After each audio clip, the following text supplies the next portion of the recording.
Hey guys, how are you all? Welcome back to my channel. If you enjoy, then please like, share and do comments. Hirazen's white robes dragged behind him as he made his way through the Konoha hospital. With the recent Kyuubi attack just but a week ago, the usually well-organized health clinic was in such disarray that it resembled more a madhouse than the respectable institution that it was.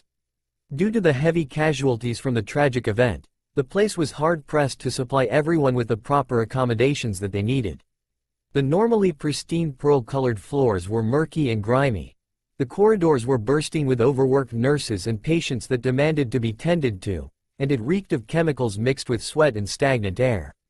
And the hard look of Hirazen, the Sandaime Hokage, reflected the turmoil of these awful times they were living in. A good portion of the village had been destroyed and a large part of their population had been massacred. Minato, the Yondaime Hokage, and Hirazen's successor had died sealing the demon fox in his newborn child, with his wife sharing his fate soon after, which resulted in Hirazen being left with no choice but to come out of retirement and resume his position as Hokage. For Sarutobi, Hirazen knew that he had to be strong for his people in this desperate times. If he showed weakness, the already shaky will of the common folk would crumble. He hoped that his visit here was 100% required. Right now he had his hands full with the village's reconstruction. He couldn't afford to be wasting his time except for the matters that needed him the most. His mind failed to come up with a single reason that he would be needed at the hospital. He wasn't a medic nin, there was little he could do here besides offer moral support for the families. Regardless, the head nurse had insisted for his presence and assured him that he would be thoroughly explained of her reasons. After minutes of passing by the dreadful and defeated faces of the sick and the tired staff, the Sandaime arrived at a large room meant for the medics and nurses, and he made his way in. The entrance of the Hokage grabbed the attention of several medic ninjas who took a moment of their time to give their longtime leader a bow of respect before they continued with their duties. After regarding his loyal subjects with a nod of acknowledgement, Hirazen fixed his eyes on a Hyuga Chunin sitting down on a couch. Noticing the Hokage's attention on him, the long-haired Chunin stood up promptly and did a reverence.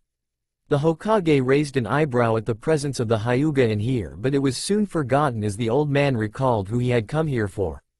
Hokage-sama, a middle-aged nurse with her hair tied neatly in a loose ponytail, come towards her leader.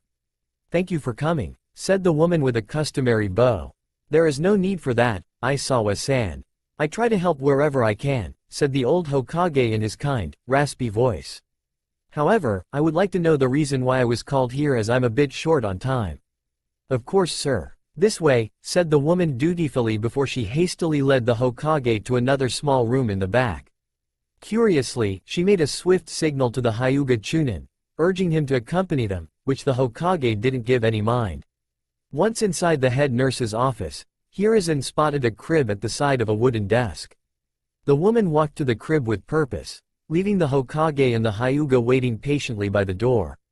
The nurse leaned down on the crib, gently picking up a small bundle wrapped in a towel.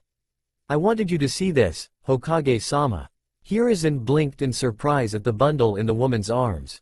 A baby? Did she ask him to come here to see a baby? He wondered who the parents were to warrant calling the Hokage here during these busy times. "I know that it seems outlandish to call you here for this, Hokage-sama," explained the woman. "But we simply didn't know what else to do about her. So it was a girl." Sarutobi noted. "What do you mean?" asked the old man. "I think it will be best if I just show you," concluded the nurse, nearing the Hokage as she brushed aside a small section of the towel that was partially hiding the face of the newborn. Hirazen was momentarily stunned by the odd appearance of the girl. She was completely and unnaturally pale. Her skin was as white as paper, not unlike his former student, Orochimaru. Her hair, or rather, the few strands that she had, were just as pallid as her porcelain skin. One very important thing to note, however, were the pupilless pale eyes that returned his gaze serenely. And if all that wasn't enough to make the girl an oddity, Hirazen stared in wonder at what appeared to be small horns protruding at each side of the child's head. "Is she a Hyuga?" was the first thing that Hirazen could ask without sounding weirded off. "That's a Byakugan, right?" "It most certainly is," said the Hyuga Chunin accompanying them, speaking for the first time since the Hokage arrived. "But there is one more thing, and it might be the weirdest part of all of this." Hirazen gave the young man his undivided attention. Just what could top all of this? I was called here by Aisawa-san to check if she really is a Hyuga. I inspected her with my Byakugan to confirm her dujutsu, and what I found I still can't believe. Her chakra is just massive. Intrigued by the Chunin's comment, Hiruzen made an effort to try and get a feel for the infant's energy. He wasn't the best sensor-type ninja, but he was skilled enough in the art to get a fairly accurate reading if he really concentrated. Hiruzen's eyes focused on those pale, innocent eyes that followed him with unbridled curiosity. As soon as he sensed her chakra, Sarutobi found his senses being overwhelmed. The Hokage widened his eyes in shock and disbelief. He hadn't felt such strong chakra quantities in a person besides the best Junin and even some cages. For such a small child to have this much was beyond unreal. This might be bold of me to say, but I believe that she has almost as much chakra as you, Hokage-sama, declared the panicked Hyuga. If he hadn't checked for himself, Hiruzen would have considered that statement to be ridiculous, preposterous even, but not after this, not after he himself felt the latent power of the girl. How could this be? This was impossible. It simply couldn't be physically possible for such a young girl to have this kind of energy. And yet, here she was with the Hokage himself as the witness. When a person was born, their chakra was just starting to develop, meaning that they were very far from reaching their full potential. If this girl had more chakra than the average kage already, just how much would she have when she grew up? How strong could she become? A situation like this was unheard of, so her potential was immeasurable. Not even the best prodigies they had known were even close to this level when they were young. Heck, some of them never even reached this kind of reserves in their entire lives. Kakashi was one of Konoha's strongest shinobi, and even he didn't have the chakra this newborn baby had, not even close. Hiruzen couldn't help but stare agape at the unblinking white eyes of the pale girl that did nothing but stare at him in innocent contemplation. "Where are the parents?" asked Hiruzen at last, regaining his composure. Whatever the case may be, he needed to look out for this child no matter how odd the circumstances surrounding her were. "We don't know who the father is," said Aisawa. "But we have the mother in the psychiatric ward." Hiruzen narrowed his eyes. Was the mother suffering some kind of psychological trauma? "I need to speak to her," declared Hiruzen. "I don't think that would be wise, Hokage-sama. She is rather unstable," said the head nurse. "It won't take long, I promise. But we need to find out more about this girl if we are to know what to do with her," explained the Hokage. "If you are sure," said the head nurse. She wasn't about to argue with the Hokage. "Follow me." Just 5 minutes later, Hiruzen entered a door to find a woman in a hospital bed. She had long dark hair, fair skin, and was using a hospital gown.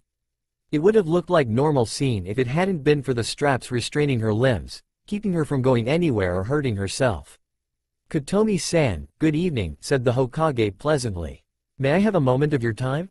The woman jerked in surprise at the sudden greeting before she lifted her head and widened her eyes at the sight of the village's leader. "Hokage-sama," exclaimed the woman in wonder, feeling ashamed to face the Hokage in her current shameful state. "I didn't know you were coming to see me. It is my fault. It is something I decided on a whim," joked the older man. "But actually, I came here to talk to you about your daughter." "Kaguya," muttered the woman, feeling her shame all the strongest on the topic of her newborn daughter. "That's your daughter's name?" inquired Hiruzen. "That's a pretty name." "I didn't name her, she simply told me her name," said the woman somberly. "To tell you the truth, I don't even think she is my daughter." Sarutobi eyed her seriously. What did she mean when she said the child named herself? Well, it wasn't like she was mentally stable. He had already been informed about what this woman had tried to do with her own child. He didn't know what kind of delusions she could have, but he wanted to know more about her state of mind. "Why do you say that, Kotomi-san?" Kotomi turned her head to look at the sterile white walls of her room that served also as her cell. "I know that you think I'm crazy. You must already know what happened." "Then why?" asked the Hokage. "Why would you try and kill your little daughter?" Kotomi paused for a moment before she answered cryptically. "Because she is dangerous." Hiruzen lifted an eyebrow at that. "She is just a baby. How could she even be as dangerous as you say?" The woman stayed silent. She wanted to explain herself, but she didn't know how she would even explain this to the Hokage. They already thought she was insane. They would never believe her even if she explained thoroughly. Hiruzen sighed. He was starting to suspect that all this was pointless. So, he tried to find out more about the other parent. Who is Kaguya's father? There are no records of him. Since she has the Byakugan and you don't, I'm guessing that he has to be a member of the Hyuga clan. Kotomi shook her head lightly. You are wrong. Kaguya has no father. Hiruzen raised an eyebrow at that. Excuse me? I knew that you wouldn't believe me, but it's true, exclaimed the woman. She has no father. I haven't been with any man for a long time. Sarutobi stared at her silently, his demeanor showing that he didn't seem convinced. I don't think I'm following you. I don't know how it happened either, she swore. One day I had a particularly vivid dream. I dreamt of a goddess, a rabbit goddess. She said she had chosen me to be the mother of her next incarnation and that I should be honored. Then, the next day I simply woke up feeling ill. That same day I went to the doctor and he told me I was pregnant. Listen to yourself. What you are saying doesn't make sense, said Hiruzen, feeling like all this was a waste of time. I thought so too. I even kept dreaming about that woman. I thought I was going crazy, said the woman. It didn't matter how real those dreams felt. After I got pregnant I couldn't care less, I simply ignored them. I was told I couldn't have kids. My husband even left me years ago because I couldn't give him a child. But all of a sudden I was pregnant. I thought it was a blessing from the heavens. Hiruzen simply listened attentively to her, no matter how crazy all of it sounded.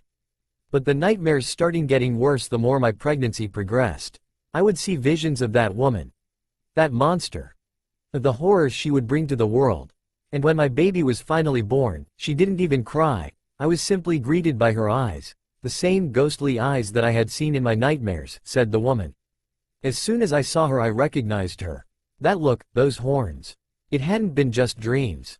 It was at that moment when I knew that the visions I was having weren't simple dreams. I understood then that I had to do something with the girl. I couldn't just let her grow to become a monster. This is your daughter you are talking about, said the exasperated Hokage. Don't you think I don't know that? She yelled back. How do you think I feel knowing that I had to kill the very same child I was carrying for 9 months inside of me?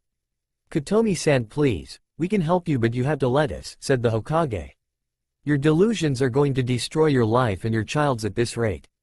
I'm not crazy. And these aren't delusions, she shouted angrily, struggling and thrashing against the restraints, leaving red marks on her wrists and ankles that she didn't pay any mind. I know she is a monster. She will stop at nothing until she has gotten what she wants. She'll kill everyone she deems a threat. She will destroy this world. Kill her before that happens, I beg of you. At that moment, several nurses and doctors started flooding the room as they held her down in an effort to calm her down lest she kept harming herself. Easy there. Everything will be fine. Hold her. The doctors tried to pin her down. Don't touch me, shrieked the mad woman, noticing one of the doctors starting to prepare a syringe. I'm not crazy. You have to listen to me. If you let her grow strong, nothing will be able to stop her. Then, the head nurse turned to Hiruzen with an apologetic but urgent look. I think it will be better if you leave now, Hokage-sama. Hiruzen nodded, agreeing with the nurse. Of course, Aisawa-san. Sorry about this. And with that, the Hokage left behind a series of desperate, nonsensical cries of the rambling woman as he left the room. Hiruzen let out a sigh. That had been quite something. He hadn't expected the woman to lose her sanity just like that. His thoughts got even more melancholic as his mind drifted back to the baby girl. Poor little thing. He hated to imagine how hard it will be for her to grow without a father and a mother who hated her over her mindless delusions. But Hiruzen wasn't going to let her fend for herself like that. Even if her mother wasn't a Hyuga, her father had to be. No matter what that crazy woman wanted them to think, she couldn't have gotten pregnant by divine intervention. And seeing that she had the Byakugan, the father had to have been a Hyuga, so maybe he could find her a place in the Hyuga clan. He would have to talk to Hiyashi about letting Kaguya-chan into the clan. She would most likely end up in the branch family, but it was better than an orphanage. Kaguya-chan, muttered Hiruzen under his breath before smiling weakly. This visit hadn't been a complete waste of time. At the very least he got her name. He knew that with the right training and nurturing she would become one of their strongest shinobi if her ridiculous chakra reserves were any sign of her bright future.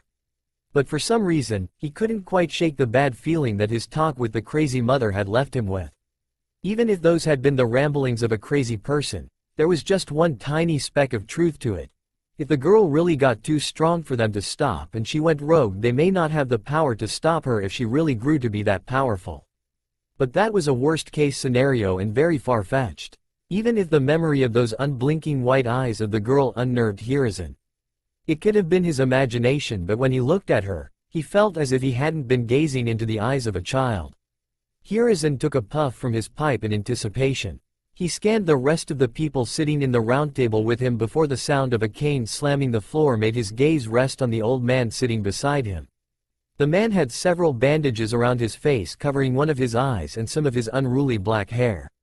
He had X-shaped scar on his chin and wore loose-fitting white and brown robes. "Hiruzen, may I ask why you summoned us here?" asked the bandaged man impatiently. "We just had a council meeting a few days ago," added an old woman on the other side of the table. She had squinted eyes, a wrinkled face, and kept her graying hair in a bun. "I have to agree with Kaharu and Danzo," replied another old man sitting at Kaharu's side. He was balding, but the little hair he had was gray and spiky. He had a full beard and was using a loose robe just like his companions. "With the village in the state it is right now, we can't be wasting our time on every little issue. And I guarantee you, Homura-san, that this meeting has a point," said the Hokage with seriousness. "Though, I have to wonder why I am even here," said a man sitting across Sarutobi.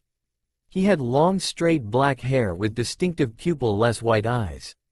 He had a white robe that looked almost regal and had an air of serenity and elegance around him.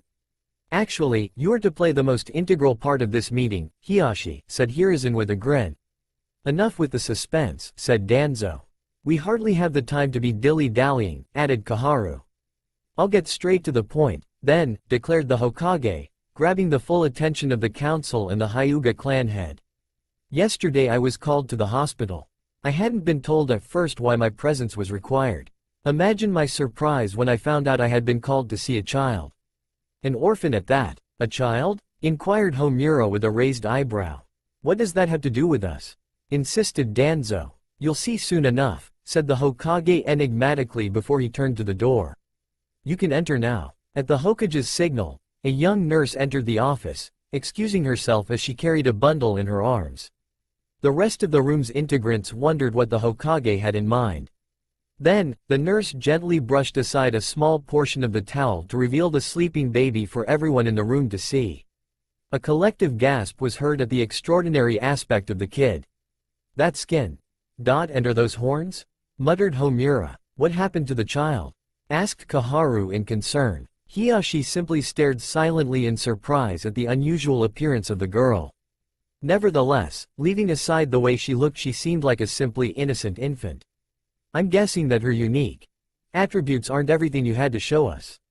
Right, Hiruzen?" deduced Danzo as he looked intently at the baby. He knew that the Hokage wouldn't have called them just because some random brat didn't look quite right. "Well, another thing you should know is that she has the Byakugan," informed Hiruzen, much to the amazement of everyone. She didn't look like a Hyuga to any of them, but since she was asleep they had no view of her Byakugan. In fact, the girl's particular attributes didn't resemble any of their clans. How did she have a Byakugan? Hiashi had to see it with his own eyes, and without wasting any time he activated his own dujutsu, the veins around his eyes bulging as he did so. "What is this?" Hiashi couldn't help but ask out loud at the revelation that his Byakugan gave him. "What is it, Hiashi? Is it true?" asked Homura. "Yes, she does indeed possess the Byakugan, but," said Hiashi, still having trouble believing what he was seeing. "But her chakra, she has so much." "Her chakra?" repeated Kaharu in disbelief. "Don't be ridiculous, Hiashi. How much chakra could a newborn baby have?" "She has more chakra than anyone in this room," said Hiashi, eliciting shocked faces all around. "She even has more than some of us put together." "That's inconceivable," yelled Danzo. "It is simply not possible that a newborn girl has more chakra than us." "You have to be wrong. Danzo is right. There has to be a mistake," said Homura while Kaharu nodded in agreement. It was simply preposterous to insinuate that a mere child had such amount of chakra. "There is no mistake," said Sarutobi. "I have already consulted other sensor ninjas. I know it's hard to believe, but the reality is that this little girl has more raw chakra than even me." That declaration left everyone aghast. They were even tempted to take this as some kind of joke, but they knew better. The Hokage would never play with something like that, and even less so in these dire and dark times. But coming to terms with the power this newborn possessed was almost as hard to believe. Not a single time in the recorded history of the elemental nations had any of them heard of something like this. If that's the case, you have to hand her over to me immediately, said Danzo, being the first one to snap out of his shock as he slammed his palm on the table. With potential like that, we have to make sure she grows with utmost loyalty to Konoha and ensure that it stays that way. Hiruzen stroked his pointy beard, pretending to be considering the option. However, giving the girl to Danzo was definitely out of the question for him. The girl had tremendous potential, she could grow to be unstoppable. Danzo's men were brought up to be loyal only to him. It was simply too risky to give control of someone this potentially powerful to a single man. Especially Danzo, who always seemed to have a hidden agenda.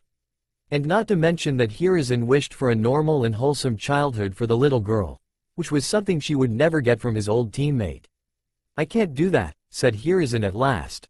Danzo clenched his fist as he glared at Hiruzen. He wasn't a fool, he had known Hiruzen for such a long time that he could already guess what was going through the Hokage's mind. I know what you think about me, Hiruzen. And I know we don't see eye to eye in a lot of things.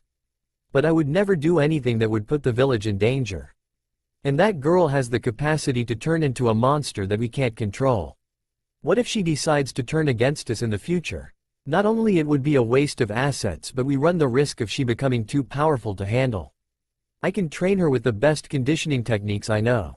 I promise that when I'm done with her she won't feel anything but the most burning loyalty to our village. Danzo has a point, said Kaharu.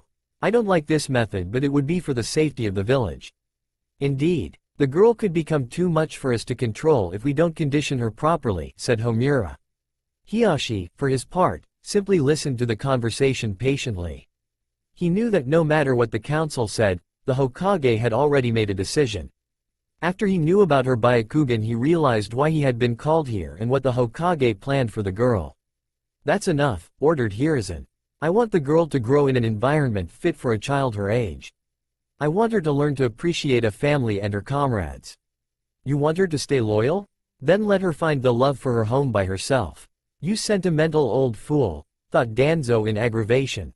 Feelings weren't necessary for soldiers, they simply needed to be taught discipline and obedience above all else, even their lives.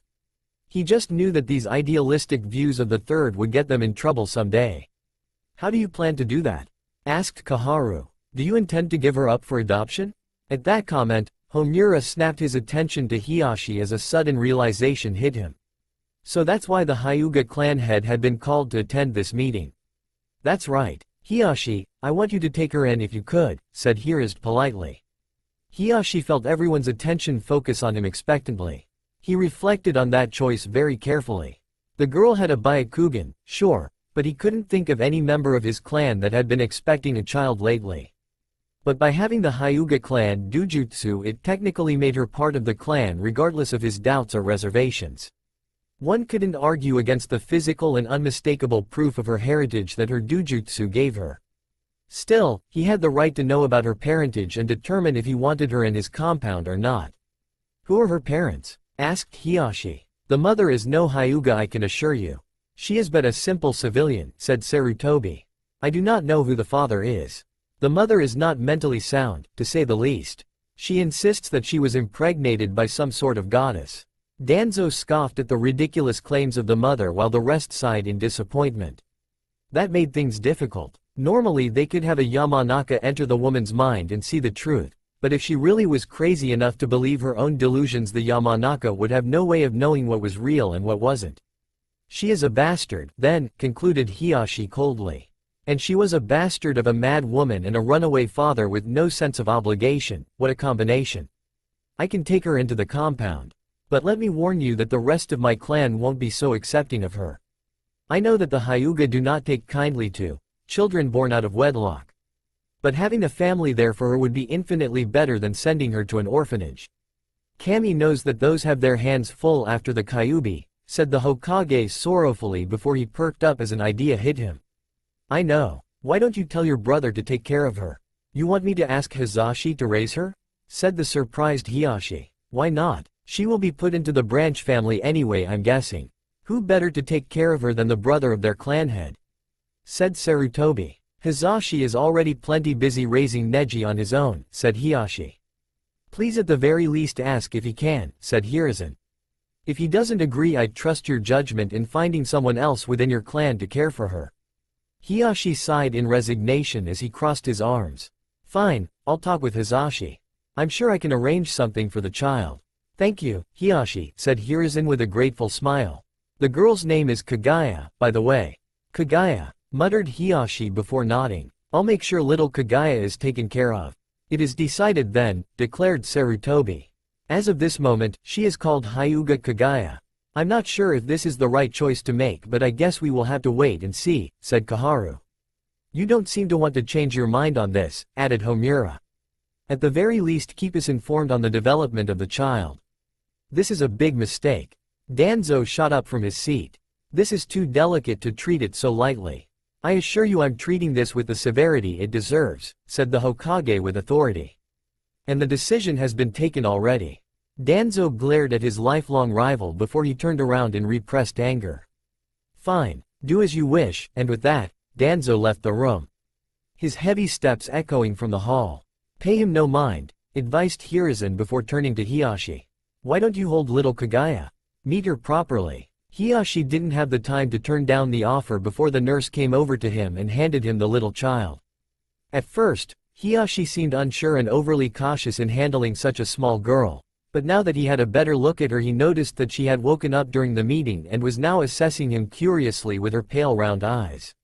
She was an odd one, not only because of her appearance but she was unusually calm for a baby. She hadn't even cried when she woke up. But at least now that she was awake there was no doubt in Hiashi's mind that it was definitely a Byakugan in the girl's gaze. Regardless of how irregular the girl was, as a fellow Hyuga Hiashi promised that he would do what he could to have the clan provide for her the best they could. Meanwhile, as Danzo made his way down the stairs of the building, he still found himself deeply troubled by the Hokage's decision. He simply knew that the girl would be trouble one day if she wasn't properly controlled. But if Hiruzen was going to be lax on such a prodigy then it would fall to him to keep an eye on the girl. The instant he thought she could become an inconvenience to Konoha he would make sure to dispose of her. Power that couldn't be controlled would eventually be used against you, and Danzo wasn't going to wait until that happened. The girl better keep herself in line if she wanted to have a long life. Hisashi marched through the Hyuga compound, taking a moment to admire today's bright blue sky with content. As Hiashi's twin brother, he was practically identical to the Hyuga clan head save for the green X mark on his forehead that all branch members were branded with. But ever since he had taken the responsibility of looking after another child he had tried to learn to not exhibit his bitterness toward the main family. As such he tried to take things less seriously nowadays for the kid's sake. He needed to be a better role model not just for his son but also his adoptive daughter. After a few minutes, he arrived at a large dojo inside the compound. As a large clan, they had the benefit of having some private establishments exclusive to their own members, like these dojos meant for teaching Hyuga children their clan's fighting style. He grasped the handle of the sliding door but before he could open it, several white-eyed kids came out running past him, screaming and wailing, leaving a small trail of blood droplets. She is crazy. Monster. I'm gonna tell my grandpa so he kicks her out, yelled the kids with tears rolling down their cheeks, some of them trying to stop the blood gushing from their broken noses. Hiashi stared at the retreating forms of the children and teenagers in worry before he sighed, steadying himself for the earful he was going to get. With his mind made up, he opened the sliding door and stepped inside. How could you have done such an awful thing, young lady? Just wait until Hisashi hears about this. And what would that be, Takeda-san? Asked Hisashi. Takeda turned sharply at the sound of Hisashi's voice. Glad that you could join us, Hisashi-san. I was hoping you would arrive soon, said the middle-aged Hyuga with a frown of displeasure. He was using a white kimono and had his long hair in a ponytail. Is there something wrong? Asked the serious Hisashi. Why don't you ask Miss Savage here, said the man glancing down at the little kid he had just been reprimanding. The snow-pale 3-year-old glanced at the floor when she felt Hisashi's strong gaze on her. Her long white hair hid her features as she looked down, but her distraught demeanor could be sensed by her tense posture. Go on, tell Hisashi-san what you did, demanded Takeda. Still, she remained silent, not uttering a single word. Takeshi finally lost his patience at the girl's lack of cooperation. Fine. Then I'll tell Hizashi-san myself how brutally you beat up your fellow trainees. Is their fault for being so weak and annoying, the girl muttered under her breath. What was that? Said Takeda in indignation. Before the enraged instructor could start his tirade again, Hizashi put a comforting hand on the girl's head, being careful to not touch her horns. She was very self-conscious of them. Kaguya, why don't you wait for me outside while I speak with Takeda-san?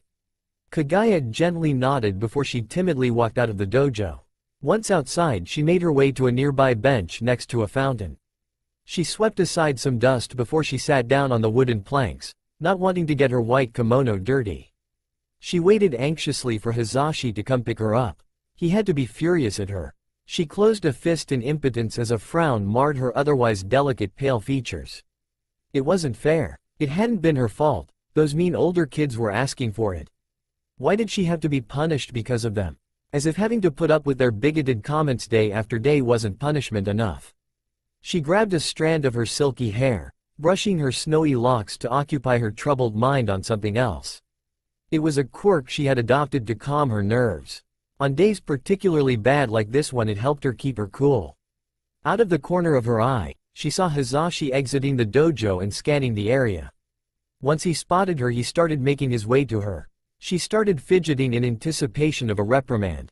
She could take the hateful looks of her clan, but she couldn't take having Hizashi be mad at her. Hizashi found Kaguya sitting by the fountain and simply sat down next to her without saying a word at first. Kaguya felt a knot in her stomach. Hizashi was never harsh to her. He barely even raised his voice or got angry. Still, she felt horrible for disappointing him. Hizashi took a moment to collect his thoughts, taking a deep breath to let the pleasant smell of the recently watered soil while the morning song of the birds relaxed him. After a minute, he glanced down softly but firmly at the child sitting next to him. Kaguya, your instructor had a lot to say about today's lesson. Kaguya felt even smaller than usual at having Hizashi's voice adopt a strict tone towards her. Takeda-san said that you lost control at a moment's notice and attacked the rest of your friends, said Hizashi. They are not my friends, whispered Kaguya angrily. Be as it may, the fact that you assaulted them remains, said Hizashi. You know how dangerous our style, the Juken, gentle fist, can be. Just one mistake when sparring can cause a fatal wound if not careful. You know you shouldn't use it carelessly. I know, replied the sad child. But they were teasing me. They wouldn't shut up. Hizashi sighed. He knew how hard Kaguya had it fitting in, but she had never lashed out like this. Despite her age, she was a very mature and smart kid. There is more to it than that. I can tell. You never lose your temper. Kaguya started shaking in restrained rage, remembered the hurtful things that she had been told. Those stupid kids. They were making fun of me because of this, said the little girl, bringing a hand to her forehead which was covered by a thin white hachimaki. Hizashi frowned in discomfort and displeasure, knowing what Kaguya was talking about. She had just received her cursed seal as it was customary of branch family members. That's why she had started using that hachimaki to cover the markings that she was so ashamed of. They said that it fits me, said Kaguya between sobs, who couldn't keep her voice from cracking anymore. That a freak like me had to be on a leash. Hizashi looked down in pity at the poor girl. He tried to put a hand on her tiny shoulder, but instead, she latched onto his arm and buried her face in the sleeve of his kimono. I've never done anything to them. She wept, staining Hizashi's clothes with her tears. Why does everyone hate me? I try to be good, I do. So why? I know that. You are a good girl. Don't let anyone convince you otherwise, said Hizashi, patting her head affectionately for comfort. There will always be close-minded people, but those aren't the ones you should care about. That doesn't mean that you have no one. But it's not just a few. Everyone despises me. I see how they look at me. Kaguya cried. What about me? Asked Hizashi calmly. Do you believe I hate you? Kaguya wasn't weeping as violently as before and pondered for a moment before she shook her head weakly. Or what about Neji or Hinata? Added Hizashi. Or even your uncle, Hiyashi. She stopped sobbing, focusing on thinking about the people close to her. But Uncle Hiyashi always looks at me so sternly. He looks that way at everyone, said Hizashi with a bit of humor. I can assure you that you are dear to him, and to Neji and Hinata too. don't you think? Kaguya finally lifted her face to stare at Hisashi. She was still flustered and the tears were still fresh on her cheeks, but she nodded nonetheless. See? There are plenty of people who care about you, said Hisashi, using his sleeve to wipe the tears off Kaguya's face, earning him a toothy grin from the child.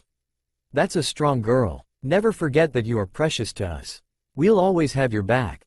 The little girl allowed herself a shy, tender smile. Hisashi returned the gesture, happy to see that she was feeling better already. With that behind them, he decided to change the subject. I've heard that you can beat all the other kids now, even the older ones. And all at the same time, she said proudly with a wide smile. I'm the best in the practices.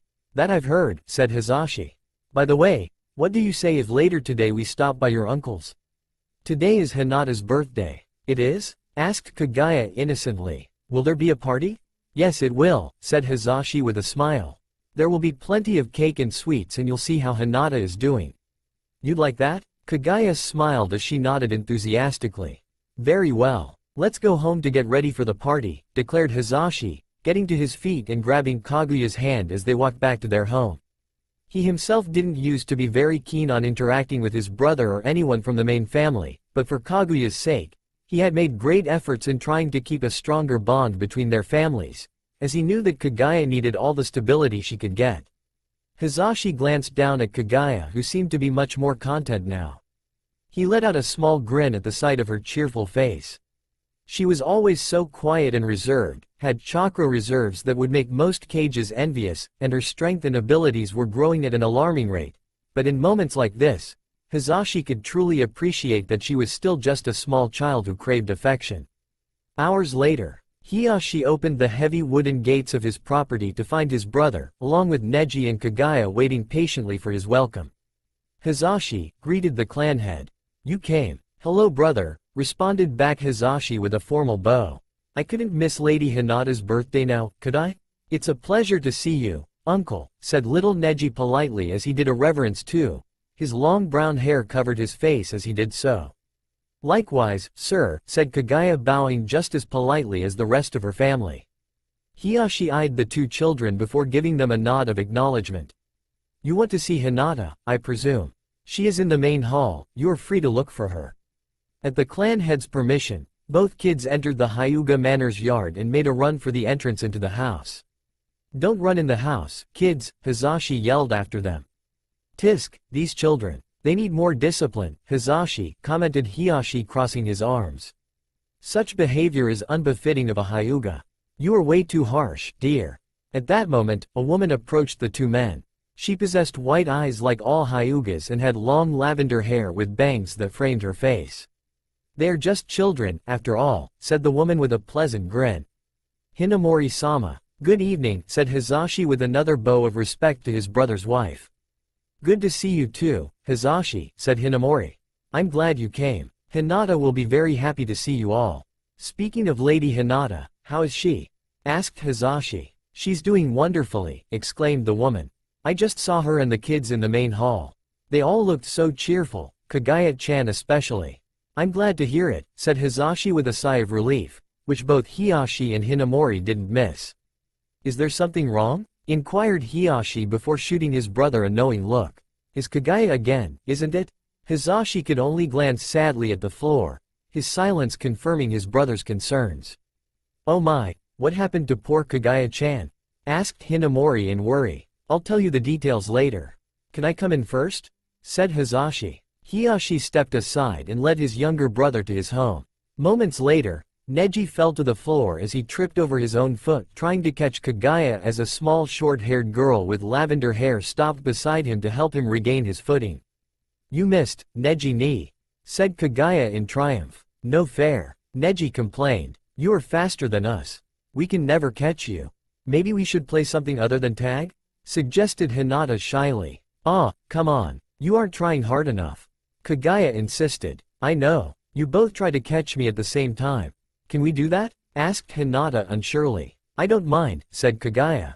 You'll regret that, declared Neji as he shot forward, only to miss Kaguya again as she easily sidestepped him. You missed again, laughed Kaguya as she made a run for it with Hinata and a frustrated Neji hot on her heels. Meanwhile, the adults overlooked their interactions through a window from the comfort of the main hall. They had asked the kids to play in the backyard so they could have a more private chat. "Thank you," said Hizashi as Hinamori finished pouring him a cup of tea while they sat down on the floor around a short table. "So, you have been having trouble with Kaguya again?" asked Hiyashi, going straight to the point. "Not with her per se. She is a good kid. Sometimes a bit distant and reserved, but good," said Hizashi. "You know what I mean," said Hiyashi with a piercing look. Hizashi sighed once again as he stared at the cup of tea in his hand. "The clan doesn't accept her.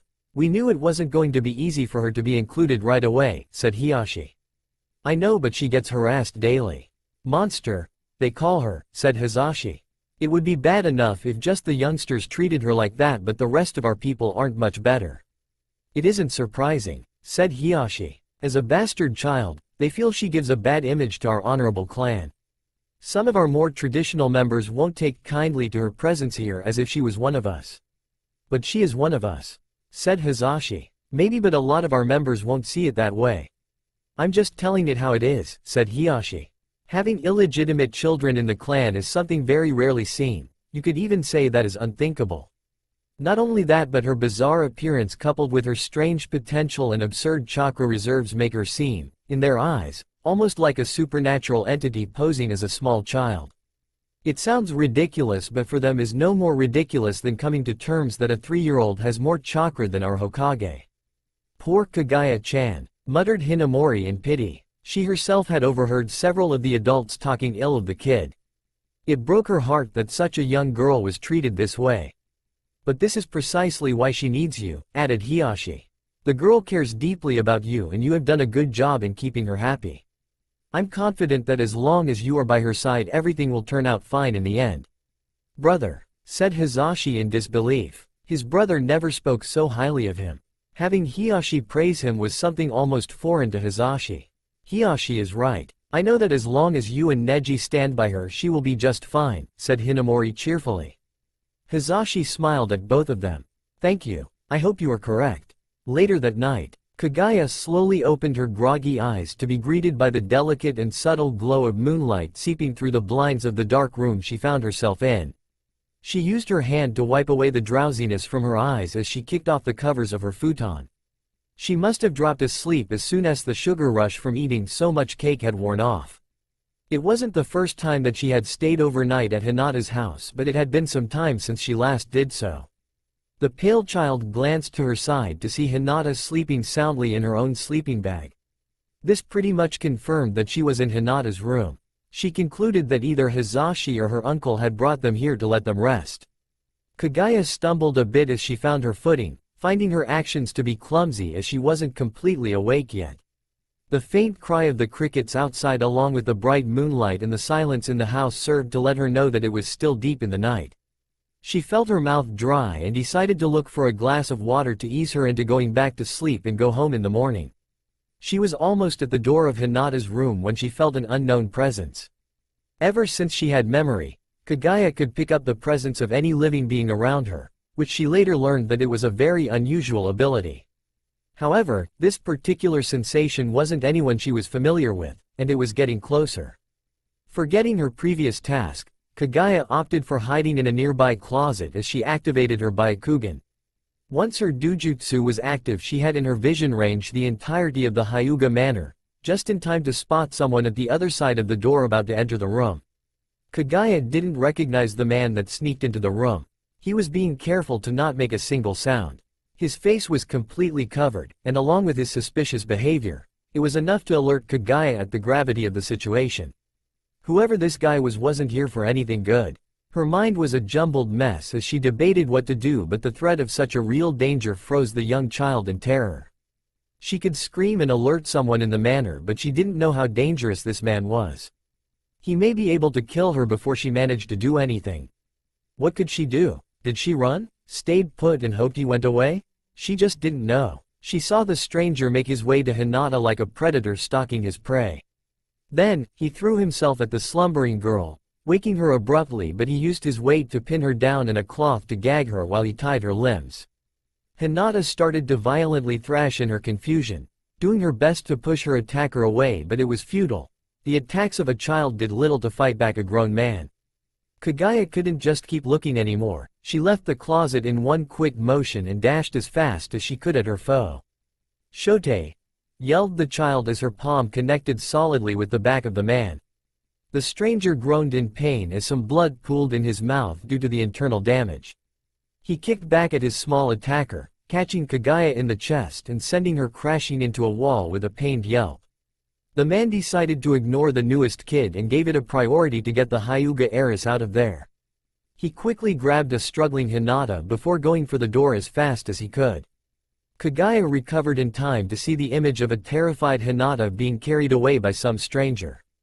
At that moment, the pale girl felt a strange energy gathering inside of her and she instinctively focused it on the man as she followed him with her gaze. The intruder felt an invisible force crash against him that sent him across the room, forcing him to drop Hinata in the process. Kaguya didn't have time to think about what she had just done. She used all her strength to run at Hinata, managing to catch her before she hit the ground. Hinata looked at Kaguya with a frightened look in her eyes, but she still managed to feel a small sense of relief to have Kaguya come to her aid. Kaguya tried to use the little time she bought them to try to untie Hinata, but she didn't go far when she noticed the man getting to his feet on the other side of the room. "Now you've done it, you little freak," snarled the furious man before he pulled out a kunai and threw it at her. Kaguya barely managed to see the glint of the sharp weapon flying towards them and she grabbed Hinata and rolled on the ground, avoiding the kunai. The man used this chance to pull out another kunai and rushed at them with the intent of skewering the feisty one and get the heiress out of there. Die. Time seemed to slow down for Kaguya at that moment as the man was almost upon them. Here it was, a complete stranger trying to kill her and take her family as he pleased. She wasn't going to allow it. She wasn't going to simply drop dead and let this scoundrel get away with it. She stood up as she shot the man a deadly glare. She yelled with all her might, feeling the mysterious energy from before return in full force as she channeled the entirety of it on the target in front of her. At that moment, the man not only stopped just short of catching the girls, but the strength of the shockwave was such that his entire body snapped and twisted into a shower of gore, painting the walls and floor in a thick red coating as the severed head landed at the other side of the room, being the only part of the man's body that survived.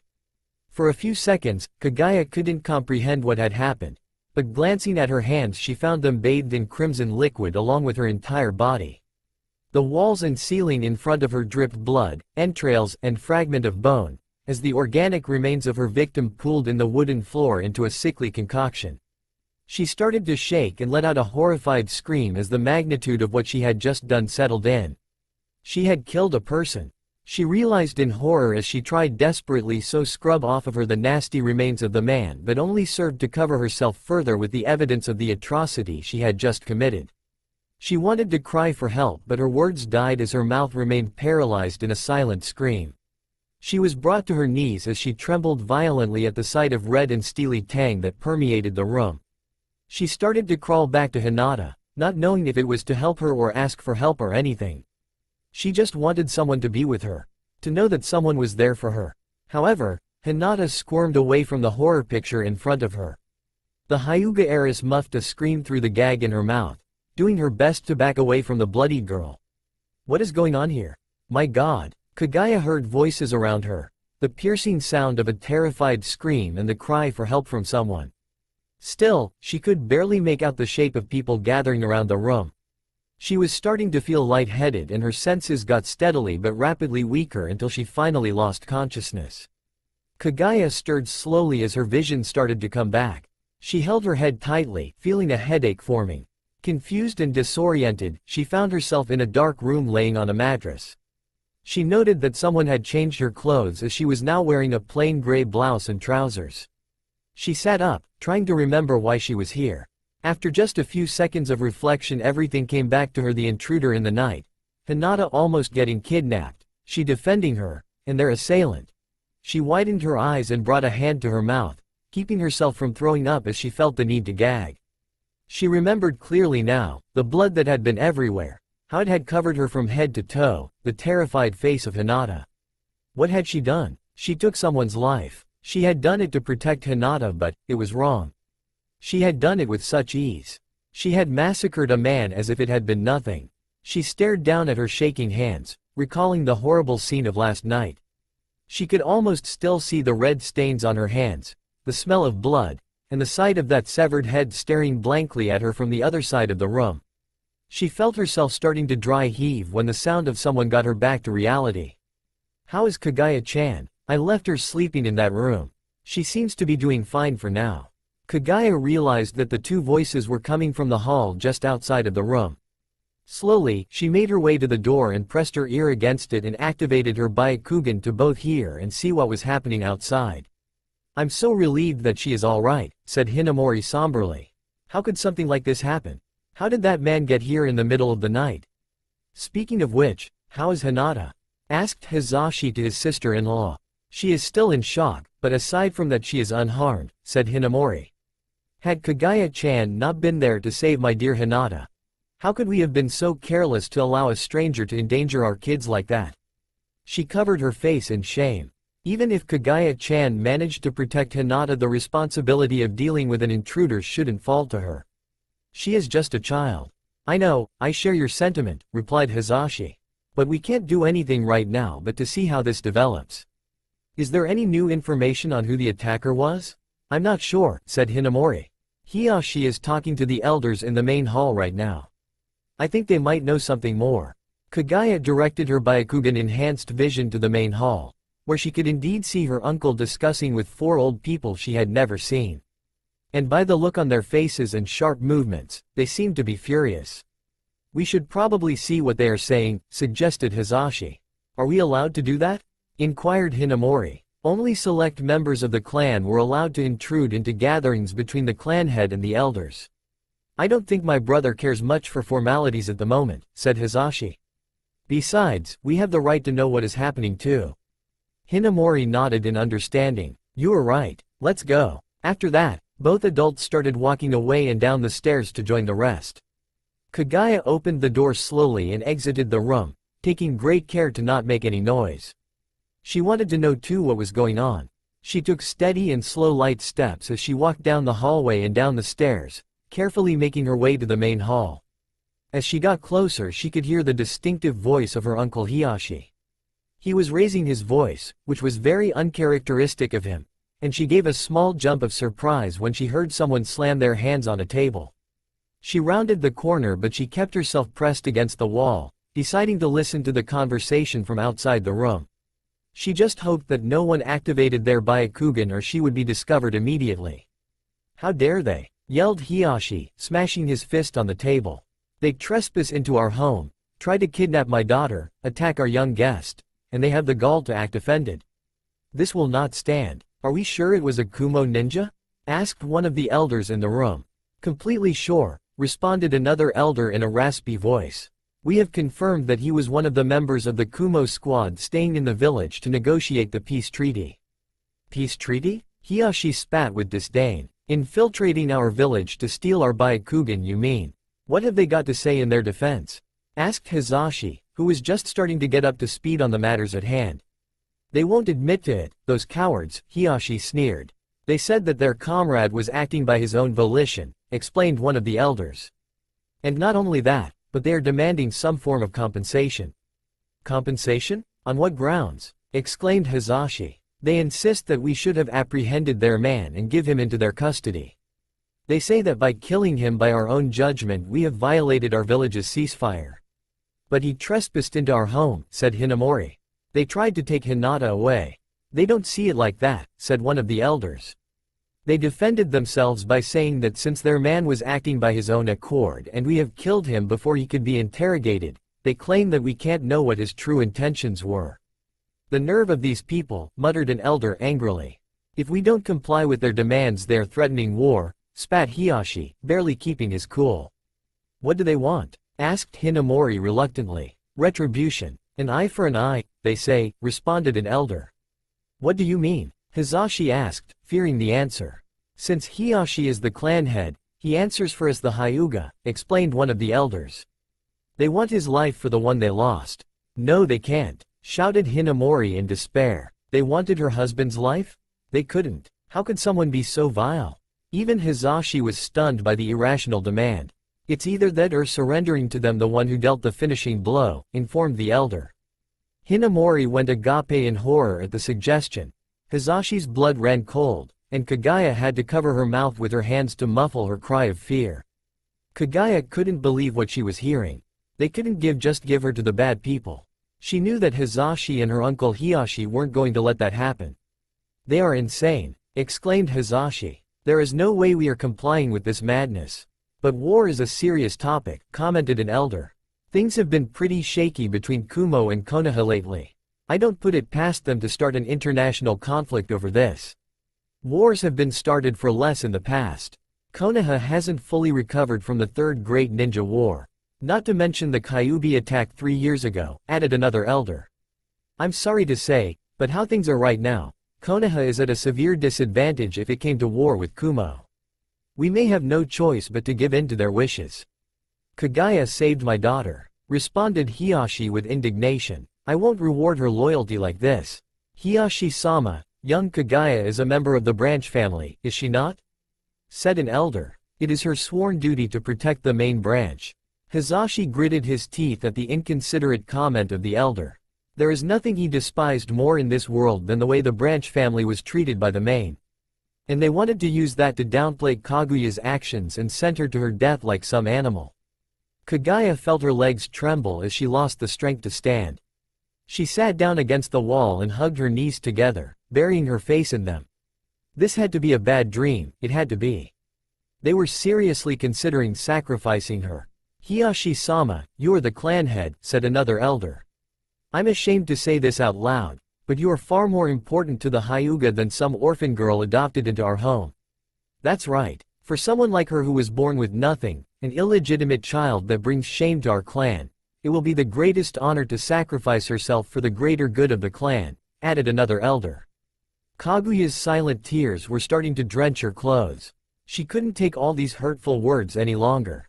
She already knew that most people in the clan didn't like her, but to actually hear from their mouths that they didn't mind if she died for them was more than her little heart could take.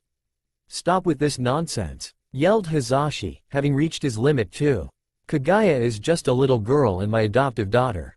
How dare you talk about her like that in my presence?" "Careful, Hisashi," warned the elder. "You might be Hiyashi's brother, but you are still just a branch member. Don't forget your place." Hisashi glared daggers at the elders as he trembled with rage, ready to explode in anger. "You main family are always acting like you own us. You treat us like trash that you can dispose of at your convenience. I won't let you do as you please with a little girl."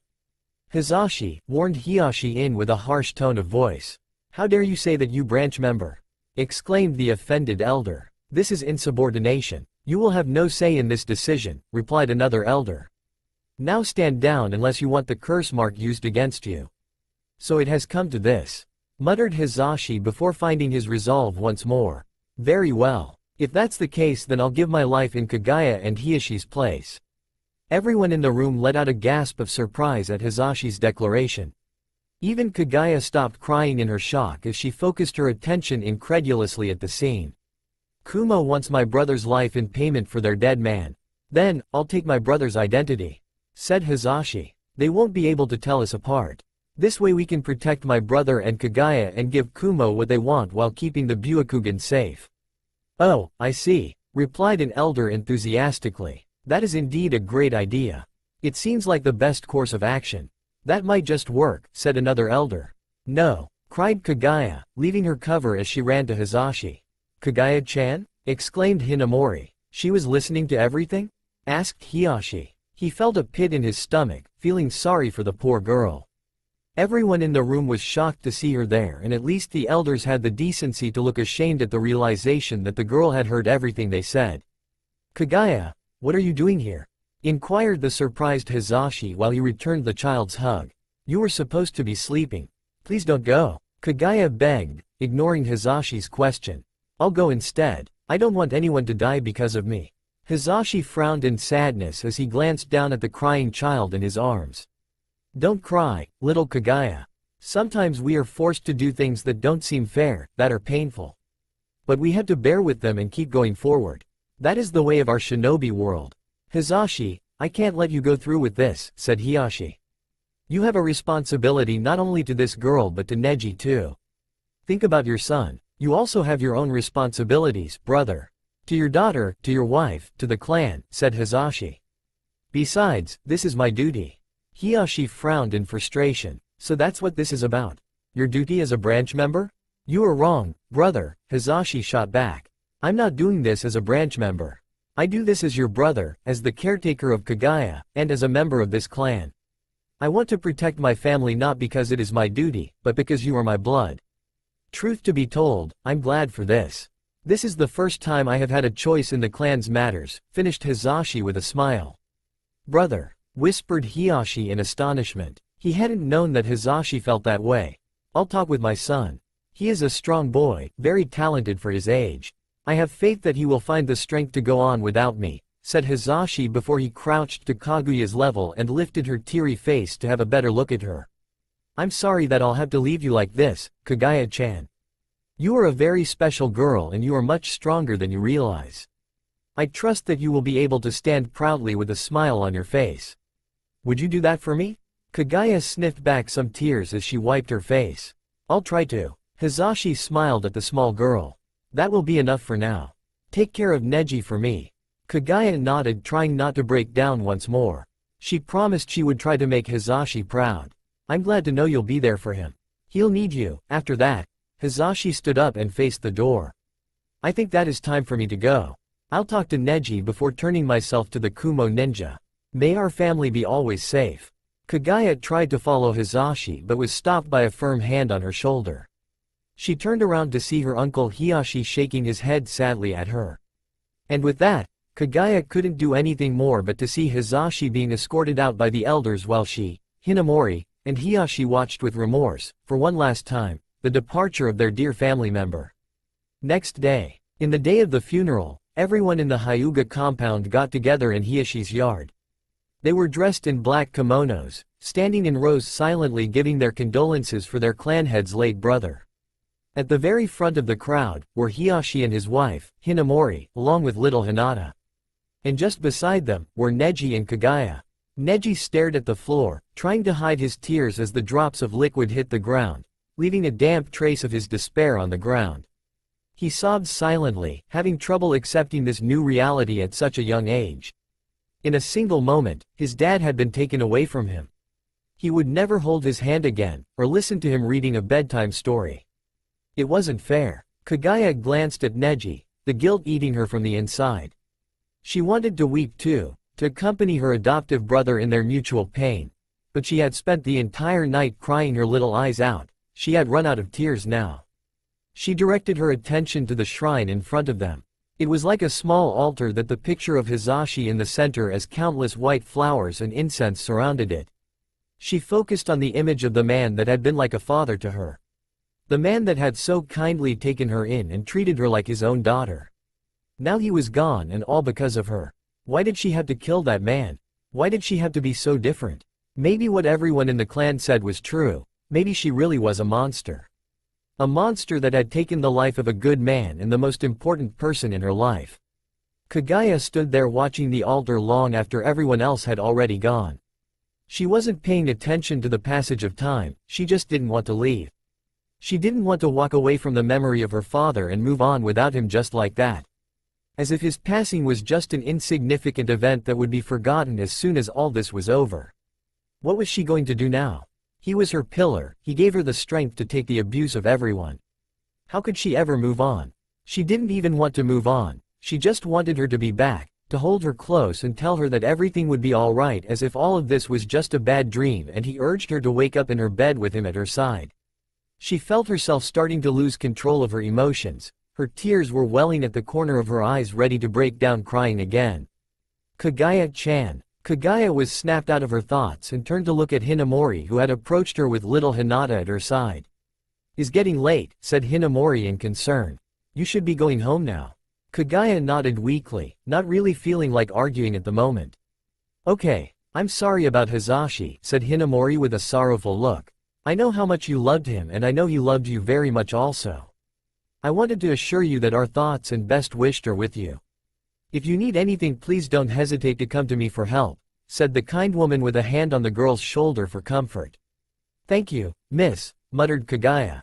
She knew that her uncle's wife had good intentions, but she couldn't bring herself to feel any sort of joy. Hinamori frowned in pity at the grieving girl. She knew that she was going through a hard time and nothing she would say would cheer her up. Instead, she chose to touch another topic. "Also, I wanted to thank you again for helping Hinata-chan. Who knows what would have happened to her if you haven't been there," said Hinamori gratefully. Kaguya focused on her feet at the mention of that. She didn't like remembering that scary event. "That reminds me, Hinata-chan, you haven't thanked Kaguya-chan for helping you that night," said Hinamori to Hinata, who was hiding behind her mother's leg. "Be a good girl and thank your cousin for being such a great friend." Instead, Hinata buried her face in her mother's kimono and hid further from Kaguya. Hinamori was taken aback by Hinata's behavior. She was timid but not like this, not with her cousins. Even Kaguya was bewildered by Hinata's action. "Come on, dear, be polite and say, thank you, to Kaguya-chan," said Hinamori, dragging Hinata to meet Kaguya face to face. Hinata had a hard time making eye contact, opting to look away everywhere but at her cousin. Still, she managed to give Kaguya a quick bow and mutter an answer. "Thank you for helping me." Kaguya didn't know what was happening, but she tried to give Hinata a friendly tap on the shoulder to reassure her that things were fine. "You are welcome. I was." But Hinata recoiled in terror as if burned by her touch, letting out a small eep and went to hide behind her mother once more. Kaguya remained frozen in her current position as she looked at her cousin in shock. "Hinata-chan, what is wrong with you?" said Hinamori before she shot Kaguya an apologetic look. "I'm sorry for this. I don't know what has gotten into her." "It's fine. I understand," muttered Kaguya sadly as she slowly retreated her hand. "By the way, Kaguya-chan, I spoke to your uncle Hiyashi," said Hinamori, trying to change the subject. "He said that if you were in need of something, anything at all, you can tell us with full confidence. We are here for you and Neji." "Thank you," said Kaguya. "No need for that. We are family, so it's natural that we help each other, especially in such hard times," Hinamori reassured her. "If you'd like, you and Neji can come live with us. Hiyashi already talked about this to Neji and we wanted you both to consider our offer." "You are too kind," said Kaguya somberly. "Anyway, you should be going now. It's getting dark," Hinamori reminded her. "Neji already left. I hope to see you soon and remember, anything at all. I'm very grateful for your kindness. See you later," said Kaguya with a polite reverence before she turned and left. As Kaguya made her way back to her home, she started to consider Hinamori's offer. Living with her uncle and aunt didn't sound so bad. It would certainly be much better than living in an empty house with Neji being constantly reminded of what they have lost. But she reconsidered all her thoughts when she remembered the look on Hinata's face when she tried to touch her. That terrified look she gave her, it wasn't unlike some of the other kids that hated her or feared her. She had forgotten that Hinata had seen firsthand what she had done to that man. It was no wonder that she was disgusted by her now. She just knew that her cousin was never going to look at her the same way ever again. It just added to the list of things she had lost today. After a few minutes, she arrived at her house. "I'm home," she announced, taking her sandals off and stepped inside. She was about to wonder where Neji was, but she quickly found him sitting down in the living room. He didn't answer her when he noticed her presence, preferring to keep staring into the distance. Kaguya didn't know what to say to Neji. This situation was very alien to her. What could she even say? There was nothing she could tell Neji that would make everything better. She herself felt as this was just a nightmare waiting to end, even if she knew that it was their new reality whether they liked it or not. But she remembered Hisashi's words. How he told her to take care of Neji and help each other out. She knew that Hisashi was right. In this situation where they will have to learn to fend for themselves, they would need to have each other's back. "I'm home, Neji-Nissan," repeated Kaguya expectantly, but she got no response. She was starting to worry about the lack of a reaction, but she insisted. "Aunt Hinamori spoke to me. She said that they can help whenever we need. That's very nice of them, don't you think?" Neji's response was to turn away from her. Kaguya glanced down in sadness. It seemed that Neji was more hurt than what she initially had thought. But she was going to keep insisting. She had to be there for her brother. "Are you hungry? I bet you do. I can prepare something in the kitchen. Do you want anything in? This is your fault." Kaguya felt as if her heart had been squeezed by an invisible force. She fixed her eyes on Neji with a pained look in her eyes. "If it wasn't for you, Dad would still be here," said Neji, shooting her the coldest glare she had ever seen on Neji. "So no, I don't want food. I don't want anything from you." Kaguya recoiled back. Neji had never seen her with such hatred. They got angry sometimes but nothing like this. She felt herself getting smaller under his stare. "I was just trying to protect Hinata. You got my dad killed protecting the main house. We are nothing but trash to them. Just expendable slaves." Neji yelled. "That's not true," replied Kaguya. "Uncle and aunt would never." "Are you blind? It has always been this way." Neji interrupted her. "They see us as servants and nothing else. And you traded my father's life for their sake." Kaguya was having difficulty speaking. Why did things keep getting worse? "Ni-san, I'm not your brother," snarled Neji. "You are not even a true Hyuga. You are some freak we took in out of pity and you killed my father as thanks for his hospitality. I hate you, you are a monster." After his tirade, Neji stormed off, leaving Kaguya alone in the living room. Tears rolled down her cheeks as she remained frozen in place. She sobbed silently, feeling despair and dread taking a hold of her. In a single day, she had lost everything she cared for. Her family hated her, the clan wished she didn't exist, she got her adoptive father killed, and now she was alone. She couldn't take this anymore. She was tired of this, of all of this. She had trouble thinking clearly, her mind was hazy after all the stress of these few days. She felt like she couldn't take it anymore. No matter how much she tried, she wasn't going to get her clan to accept her, and the only person who did was dead and she was responsible. She was exhausted, she was broken, and most importantly, she was by herself now. But she knew she had to be strong, she had to be now more than ever since she was on her own. And she would continue to grow stronger, she had to. These events had taught her a valuable lesson and she was going to show everyone that they wouldn't keep her down. If everyone hated her, fine, she was going to get so strong that she would not need anyone else. Everyone here considered her a monster. In that case, she would show them how powerful of a monster she could be. Hyuga compound. Hiyashi finished pouring a steaming cup of tea before handing it to his guest. "Some tea, Hokage-sama?" said Hiyashi, holding the cup of tea as an offering to the village's leader. "Oh yes, please," responded the Hokage amicably, gently reaching for the cup from the other side of the table before taking a sip. "It's an honor to have you here today," said Hiyashi, putting his own cup on the table. "To what do I owe this visit?" "Just wanted to see that everything was in order, that's all," said Hiruzen. "How's your family? Are your daughters well?" "They are both in good health. Though, Hinata's abilities as heiress leave much to be desired despite my best efforts to train her," said Hiyashi coldly.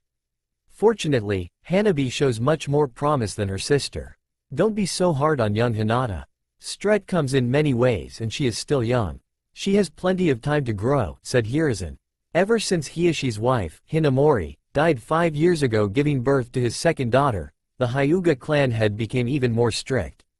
However, Hiruzen wished that he'd cut his daughter some slack. Hiyashi's expectations could be too high for such a timid and young girl. Hiyashi just gave the Hokage an incredulous huff. He wasn't going to hold his breath for his older daughter to show any improvement. Seeing that he wasn't going to change Hiyashi's mind on that matter, Hiruzen decided to shift the subject to the one he had truly come here for. "By the way, how are things with young Kaguya?" The Hokage had taken upon himself to check on Kaguya's situation whenever he could, which sadly wasn't very often. He knew that she had a lot of trouble fitting in, even more so since Hazashi's passing. Hiyashi sighed. It seemed that they would be discussing troublesome topics this day. "I'm sorry to say, but things pertaining Kaguya have been difficult, to say the least." "Difficult? In what sense?" asked the concerned Hokage. He knew that Kaguya didn't have it smoothly growing up, but something in Hiyashi's tone told him that it had gotten even worse since the last time he asked about the girl. "As you already know, she has had trouble being accepted by our clan members since day one, but at least she seemed to handle it even if with some difficulty," explained Hiyashi. "But since my brother's death, well, she has secluded herself from everyone. It wasn't too bad at first, she just preferred to be by herself, but that was that. Now, she barely even puts foot in the compound. She deliberately ignores us. Sometimes she goes missing for days. Hiyashi himself barely saw her nowadays." Last time he met her for any considerable amount of time was during his wife's funeral. He just saw her for a few minutes a week to spar with her, but it wasn't much. At this point there was not a lot left that he could teach her. That's very unfortunate indeed, said the Hokage with a sad frown. I wouldn't be surprised if she decided to leave the clan altogether, said Hiashi, taking a sip from his tea. I'm sorry, Hokage-sama. I failed to give the girl the life you wanted for her. I'm sure you did everything you could, Hiashi. Perhaps the burden I put on you and Hisashi was too much, said Hiruzen in regret. But this worries me. If she has almost no contact with other people, she could become very unstable. It's very important for a child her age to form bonds with others if they're to develop properly. The will of fire within Kaguya-chan won't ever burn strongly if she doesn't learn to appreciate her comrades. I agree, said Hiashi. I too worry about her ability to relate to others. In that case, I believe that the best course of action would be to have her enter the academy as soon as possible, said Hiruzen. The academy? Inquired Hiashi in confusion. She is way past the age of admission. If she were to enter, she would be put in the last year, and this year is almost over. If you wanted her to enter the academy, why didn't you say so sooner? I didn't intend for her to enter the academy at all originally, said Hiruzen. I wanted her to learn the basic shinobi knowledge here, in the clan through your private tutors. That way I thought she would not have to be subjected to the judgmental behavior of the rest of the village. As much as it pains me to say it, I know that our people can be very close-minded. You only have to look at Naruto's situation to see that. I didn't want her to be shunned for being different. But since she is already being neglected even in her clan, there might be no other way for her to form bonds but through the academy, even if there only have a couple weeks left until graduation. I see, said Hiashi. Also, she will be put into a team right away. That might help her social skills. Hiruzen nodded. I intended to assign her to a team myself once she was older, and I felt she was ready to leave the comfort zone of the Hyuga clan. But how things are right now, having her get a team as soon as it can be done might be best, not to mention that if she already left the clan compound for days at a time, she was already being subjected to the opinions of the rest of the village. I can't think of a better solution, said Hiashi. I'm just a bit concerned about her current level, added the Hokage. Hiashi, is she at an acceptable level to become genin? I don't want to have her graduate if she isn't ready for the field. Hiashi grinned for the first time in the day. In that regard, you have nothing to worry about, Hokage-sama. Hiruzen raised an eyebrow in curiosity at that comment. So, the girl's skills have progressed satisfactorily? Hiashi nodded with confidence. She might have social problems, but when it comes to fighting prowess she has exceeded even our wildest expectations. That's a bold claim to make, especially for you, Hiashi, said Hiruzen with his interest renewed. Hiashi was a man with incredibly high standards, only accepting the best of his family and clan. Hearing Hiashi praise Kaguya was surprising. Mind telling me how she compares to an average genin? A genin? Repeated Hiashi almost in amusement. Forgive me, Hokage-sama. But I think that you haven't understood what I meant when I said her abilities were astounding. Hiruzen's confusion grew even further. Did Hiashi mean that she was beyond a genin's level? Hiashi stared into the tea in his hands, reminiscing deeply. I don't know how she does it, or how it is even possible, but she picks things up at an astounding speed. At 3 years old she could beat any genin in our clan, even the older ones. By age 6, even Takeda-san, our best personal instructor for the children, couldn't defeat her anymore. Hiruzen was getting more astounded by the second. Did she really advance that fast? To tell you the truth, I can't say exactly how strong she is because even I can't push her now to her full extent, said Hiashi. Hiruzen furrowed his brow. Was Hiashi saying what he thought he was saying? Hiashi lifted his gaze to look at the Hokage in full seriousness. Now at 12 years old, she has managed to surpass even me. Hiruzen's eyes widened at that as he went agape. That was a surprising declaration. It is difficult for me to admit this, said Hiashi. I, the clan head of the mightiest clan in Konoha, have no choice but to admit to you that my adoptive niece, who is just a kid and a member of the branch family, is stronger than me. Hiruzen wished he had brought his pipe. He could really use a smoke right now. This is something you don't hear every day, muttered the old man. He could think of very few people who could compare to this rate of progress. Uchiha Itachi, Hitaki Kakashi, Namikaze Minato, and Orochimaru. They seemed to have another prodigy of legendary caliber in their hands. Judging by the Hokage's expression, Hiyashi could make out an idea of what Hiruzen was thinking. Yes, the last person to have shown such extraordinary talents was Uchiha Itachi. Even more of a reason to worry about her forming bonds with other people. "We don't want her becoming another Uchiha Itachi," commented Hiruzen. He was now more convinced than ever that they had to send her to the academy at once. They didn't want such a promising prodigy to become a sociopath. Itachi and Orochimaru had been disastrous for Konoha already.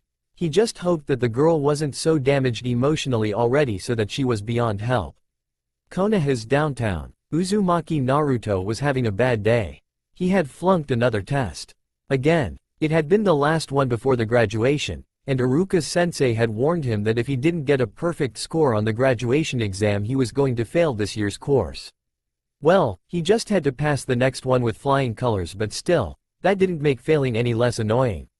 He wandered aimlessly for something to do and occupy his time, and he settled for going to his favorite park and sat down on a bench, overseeing the passing river as he thought of today's events.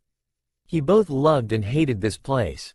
It was just a common playground with swings, benches, seesaws, and whatnot.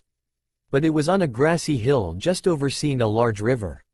With such relaxing scenery, the smell of fresh water and pasture, it was a good spot to just come here to meditate when things weren't going his way, and he used to frequent the place ever since he was a small child, so it gave him a sense of familiarity. But on the other hand, since this was a park, he was constantly reminded of how alone he was every time he saw the other kids that came here with their families. However, with the sun just barely peeking at them beyond the horizon as the calming light of dusk washed over him, meant that there were next to no kids right now at this hour. Which was perfect. Even he wanted to be alone once in a while, which had been a necessity to learn to enjoy it as no one liked to be with him. He focused his attention on the crystalline water of the flowing river. It was in times like these that he wished he had someone to be there for him. Even if a normal kid would be worried about his parents grounding him for failing a test, Naruto would have loved to have that. It was infinitely better to have strict parents to this loneliness. Naruto shook his head and looked on with determination. It was all right, there was no use moping around, he was going to do better next time. He would definitely become a ninja and eventually Hokage. He would make everyone look at him for who he really was and not for the monster everyone saw him as. Besides, sulking wasn't his style, not giving up was Uzumaki Naruto's way of doing things. Naruto sighed in relief. He felt a bit better already. That's why he liked pondering on his problems alone. Sometimes it cleared his mind. He decided that it was enough of sitting around sulking and realized that eating his sorrows away with some Ichiraku ramen would be infinitely better. But when he stood up, ready to go, he noticed that he wasn't the only person in the park. Just a few yards away he saw a girl sitting on a swing. She was very pale, she was the palest person that Naruto had ever seen in fact. With her long and silky white hair, white bandana, and elegant white kimono, it was like looking at a porcelain doll. She also wore black shorts under her knee-length kimono, along with black tabi, and had a black obi. Naruto was mesmerized by her unique look. He had never seen anyone like her. She looked somewhat odd, but she had an air of royalty about her. The boy squinted his eyes as he noticed some weird small cone-shaped white spikes on either side of her head. "What are those?" wondered Naruto curiously as he kept staring at the strange girl. Suddenly, the girl seemed to notice his gaze as she turned her head to look at him. Naruto was taken aback, not just by her pupilless white eyes similar to Hinata's, but also because of her delicate serene features. He felt as if he was looking at a foreign princess of some sort. Naruto finally realized that he had been staring rudely for too long, and he diverted his eyes somewhere else in shame. The girl analyzed the unfamiliar boy for a second. He looked to be around her age. He had blonde hair, blue eyes, and wore orange pants with an orange jacket. She had never seen him before. She decided to pay him no mind, shrugging uncaringly and returning her attention to the river. After a moment, Naruto went back to giving her quick furtive looks. That girl was so very weird and he had never seen her before, but there was something familiar about her, but he just couldn't place his finger on what it was. "Who is that weirdo? Hey, what's up with your eyes?" Naruto frowned as he saw 3 other kids approaching the strange girl. He recognized them. They were from the academy and liked to pick on others. He remembered them picking on Hinata when they were younger. "Forget about the eyes, dude. What the hell are those? Said the third one as he pointed to the things protruding from her head. So freaky, added another one. Hey freak, where did you come from? We have never seen you before, said the largest one. The girl didn't pay them any mind, she just continued to stare at the river as if they weren't even there. This only seemed to annoy the boys, however. Hey, we're talking to you, replied the boy as he and his two other friends obstructed her view by standing in front of her. Didn't anyone teach you some manners? You are supposed to respond when other people are speaking to you, said another one. Are you deaf or what? The other yelled in her face. You want to get beat up? Naruto glared at the scene. He hated bullies. They weren't even that strong, they just knew how to gang up to win fights. He was about to go and put them in their place when suddenly the girl focused her gaze on the three boys, and after a second, they were sent flying and screaming into the river by an invisible force. Naruto was flabbergasted. That was so cool. What did she do? He didn't see anything. The bullies coughed up water as they swam to the other side of the river in fear, trying to escape from the girl. Run away. That girl is insane. Freak. The girl only muttered an annoyed huff before getting back to staring at the water. Hey, that was so awesome. She turned her head to see the blonde kid from earlier approaching her with a wide grin. It was amazing. You showed those idiots who's boss, praised Naruto. How did you do that? That was like, whoosh, and they went flying. She eyed the orange-clad boy with an emotionless face before she decided to pretend he wasn't there. Naruto pouted at the lack of a response. Maybe she was shy? I'm Uzumaki Naruto, nice to meet you, said Naruto, extending his hand amicably to her only for his shake to be ignored too. Man, she really is weird, thought Naruto. Even Hinata wasn't this antisocial. Well, she fidgeted, got red in the face, or fainted whenever he tried talking to her, sometimes all three in close succession, but it was at least some reaction. By the way, what's up with these? Asked Naruto as he reached for one of those cone-shaped things on her head. She caught his hand with a strong grip before shooting him a deadly glare. Don't touch. Naruto shook off her hold on him as he rubbed his sore wrist. Okay, I'm sorry. I just thought your cat ears were really cool. The girl looked at the boy in wonder. Cat ears? Did he think she was wearing some kind of tiara? If anyone looks like a cat here is you with those whiskers. She shot back. What? That's totally not true, said Naruto. These are birthmarks. Birthmarks. Well, just as you have your stupid whiskers, I was born with these horns too. She yelled at him. Horns, repeated Naruto incredulously. Those were horns? For real? Yes. You have anything to say about that? She demanded. And she grinded them daily too, or they would grow back. This was as small as she could make them without cutting part of her bone structure. And even then they still brought attention to herself. She hated it. Whatever, I still think they look like cat ears, said Naruto, trying to downplay how weird it was that she had horns by making a joke about it. Her eyes twitched in annoyance at the blonde's stupid comments. So idiotic. Then, she proceeded to stand up and walk away. Hey, where are you going? Asked Naruto. She didn't answer and just kept her pace. Naruto tried to go after her. Hey, don't leave me talking alone. But before he could chase her, she disappeared into thin air in a swirl of leaves by using a body flicker jutsu. Where did she go? Asked the confused Naruto, glancing all around him, but he didn't see her anywhere. Meanwhile, unbeknownst to Naruto, the girl glanced down at him from the top of a nearby roof. She looked intently at the confused blonde. He was annoying. She was surprised she had lost her cool so easily with him. She was usually very good ignoring anyone that talked to her, but he managed to make her lose her temper. No matter, he was just a stupid boy. She would not worry about him anymore. And with that, she went away rapidly, skillfully jumping from roof to roof with minimal effort. After a couple of minutes, Naruto finally gave up looking for the girl. That had been strange. That girl had been something else. Just where had she come from? Naruto already thought that girls were weird and complicated, and this one seemed to be way more so than usual. Whatever, it wasn't like he knew her. Still, as he made his way back to his apartment, Naruto wondered if he would ever see her again. Her eyes had reflected loneliness, which was something he was all too familiar with. As cold as she had been, he couldn't help but relate to her on some level. But he would think about it some other time. Right now there was a bowl of ramen with his name on it. Naruto let out a yawn, waiting for class to start. He planted his face on his desk, groaning in boredom.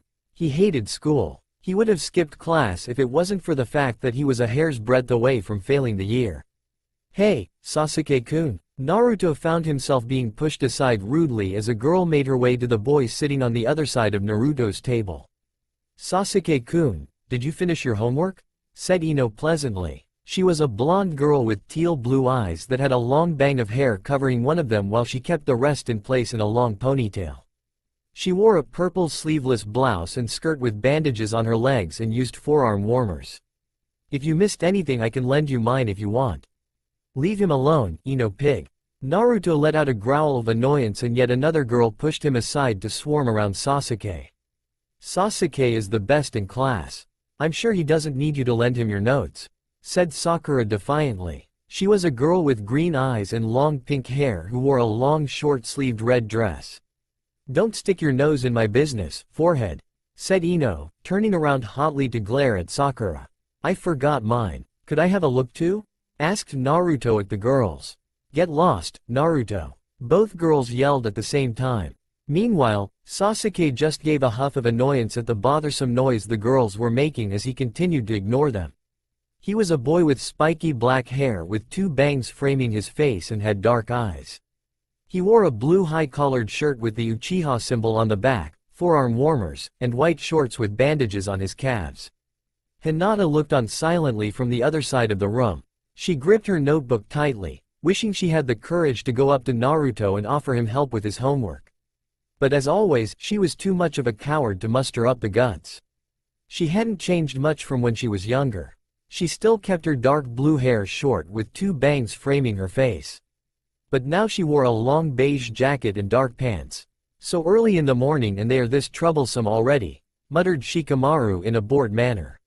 He had dark eyes and dark hair that he kept in a short spiky ponytail. He wore a mesh shirt with an open gray jacket over it and had brown pants. "You know how Ino is," muttered Choji, who was sitting at Shikamaru's side as he ate potato chips. He was a plump boy with spiky brown hair and red swirls on his cheeks. He was wearing a short-sleeved green haori over a yellow shirt with the kanji for food on it, along with brown shorts and bandages on his arms and legs. "Okay, everyone quiet, please," yelled an adult chunin as he entered the classroom. Ha had dark eyes, brown hair that he had in a spiky ponytail, and had a scar running across his nose. He was wearing the standard Konoha uniform, which consisted of a long-sleeved blue shirt and blue pants with a green flag jacket. "Everyone, go to your seats. We are going to begin today's class," ordered Iruka. Everyone complied with varying degrees of enthusiasm and waited for Iruka to continue. "But first, I would like to introduce a new student," announced the chunin proudly. Everyone in the class started whispering amongst themselves. They had never heard of students transferring when the year was almost over. "A new student at this time? Isn't that weird, Shikamaru?" whispered Choji to his best friend. "I didn't know it was allowed either," said Shikamaru. "I hope it's a hot girl," said Kiba with a toothy grin. He was a feral boy with brown spiky hair, slitted dark eyes, sharp fangs with red fang-like markings on each cheek. He was wearing a gray hoodie with brown pants. "We need nice girls around, not only these banshees." "What did you say, Kiba?" Shanuru. Both Ino and Sakura turned to him from their seats to glare daggers at the dog lover. "Quiet," said Iruka before clearing his throat. "Anyway, please give a warm welcome to our new student." Then, Iruka gave a signal and a girl with pale skin and white hair entered the room slowly. As soon as Naruto spotted her, the boredom on his face vanished as he widened his eyes in recognition. "That's the strange girl I saw the other day. She is a bit odd, isn't she, Shikamaru?" whispered Choji. "Yeah," the lazy genius agreed as he too took notice of her unusual appearance. "What are those things on her head?" muttered Ino in shock. Sakura also saw them. She thought that it looked like horns, but she knew that there was no way those could be real, right? Even Shino raised an eyebrow at the new girl. He had spiky brown hair, used dark glasses and used a high-collared gray coat that hid most of his face and wore brown pants. He was probably one of the quietest students there, and even he was surprised by the look of the newcomer. "I know that having a new student at this time of the year is very irregular, but still let's try to get to know our new classmate and treat her with the respect she deserves," said Iruka before turning to the girl. "Why don't you introduce yourself to the class?" The pale girl remained silent as she stared at the class with her pure white eyes. Some of the students were starting to get unnerved by her look, and even Iruka was about to prompt her again. "I'm Hyuga Kaguya," she said simply, still not moving an inch from her spot or adding anything else. "Did she say Hyuga?" "Yeah, she did," whispered some of the students among themselves. "Hey Hinata, is she a relative of yours or something?" asked Kiba, turning to look at the Hyuga heiress, but he was taken aback by the look of terror on the timid girl as she stared unblinkingly at the strange new student. "Hinata," said Kiba in shock. He had never seen a reaction like this from the shy girl. "Well, now that introductions are out of the way, why don't you grab a free seat?" suggested Iruka at the reserved girl. Kaguya nodded before she made her way to the center of the classroom and went up the steps until she reached the top tables and sat down at the very edge of the classroom by the window. "She looks so freaky, don't you think, forehead?" muttered Ino at Sakura. "She does. It's almost scary," added the pinkette. "You should be happy. At least you and your big forehead aren't the most monstrous things around here anymore," joked Ino. "Shut up, Ino pig," threatened Sakura. Iruka noticed that the arrival of their newest student really got the classroom talking. Even some of the most reserved and quiet students were staring at the new girl in curiosity, like Sasuke and Shino. "Okay, that's enough," said Iruka, grabbing the class's attention. "We'll start today's topic. Let's discuss the difference between the 5 chakra natures." Meanwhile, Naruto ignored Iruka's lecture and kept focusing his attention on Kaguya. She was also ignoring the lesson and was resting her head on her palm while she looked through the window at the village outside in boredom.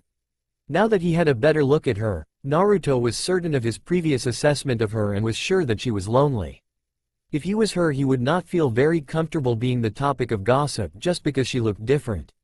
He was willing to bet that she was used to having people treat her like that because of her appearance, and he knew how much it sucked to be judged harshly without any good reason.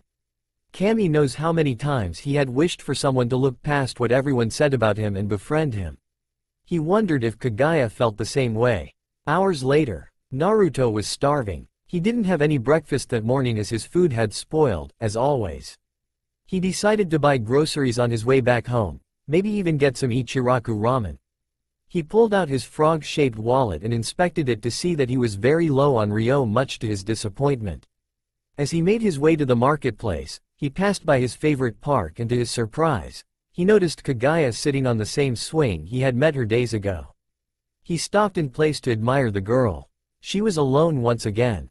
She seemed to always be by herself. Maybe she really didn't have any friends. Anyway, Naruto decided to say hello since he was already there and they were classmates now. He went over to her with a smile. "Hi there." Kaguya turned her head to the side to see the same boy from the other day approaching her with a silly grin on his face. She ignored him and went back to staring into the distance. "How's it going?" Naruto greeted her pleasantly as he stood in front of her. "You are Kaguya, right? We are in the same class. We met here the other day, remember?" Kaguya still didn't say anything. Naruto felt as if he was talking to a wall. Naruto scratched the back of his head, thinking of anything else to say. "Did you like school? Iruka-sensei can be very boring sometimes. I always fall asleep during his lectures," joked Naruto, but Kaguya still didn't react.